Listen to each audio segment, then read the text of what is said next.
అందుకే మన గురించి మనము తెలుసుకోవాలి.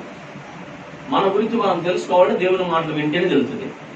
దేవుని మాటలు వినకపోతే మన గురించి మనకి తెలియదు. అన్నిటినీ గురించి తెలుసుకుంటున్నారు కానీ అసలు వాళ్ళ గురించి వాళ్ళు తెలుసుకోవాలి. ప్రపంచంలో ఎక్కడేం జరుగుతుందో తెలుసుకుంటున్నారు.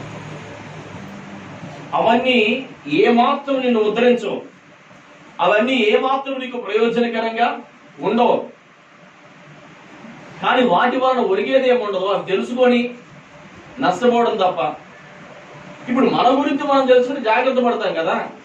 మన రోగం గురించి మనం తెలుసుకుని మందులు ఆడకుండా పక్కోడి రోగం గురించి ఎంక్వైరీ చేస్తే ఏం ప్రయోజనం? మన రోగం మనకు అర్థమైతే దానికి సరిపడా మందులు వాడుకుంటాం. ఇంకొకరు తెలుసుకుని ఏం చేస్తాం? దానికి నువ్వు మందులు పడితే దాన్ని తగ్గితే వాళ్ళకి తగ్గదు కదా. ఇప్పుడు మన గురించి మనం తెలుసుకుంటే మనము దేవుని రాజ్యానికి వెళ్ళడానికి, ఆ మార్గంలో వెళ్ళడానికి ఉంటది. ఆ మాటలు ఆయన యేసు ప్రభువు చెప్తా ఉన్నారు. Praise the lord.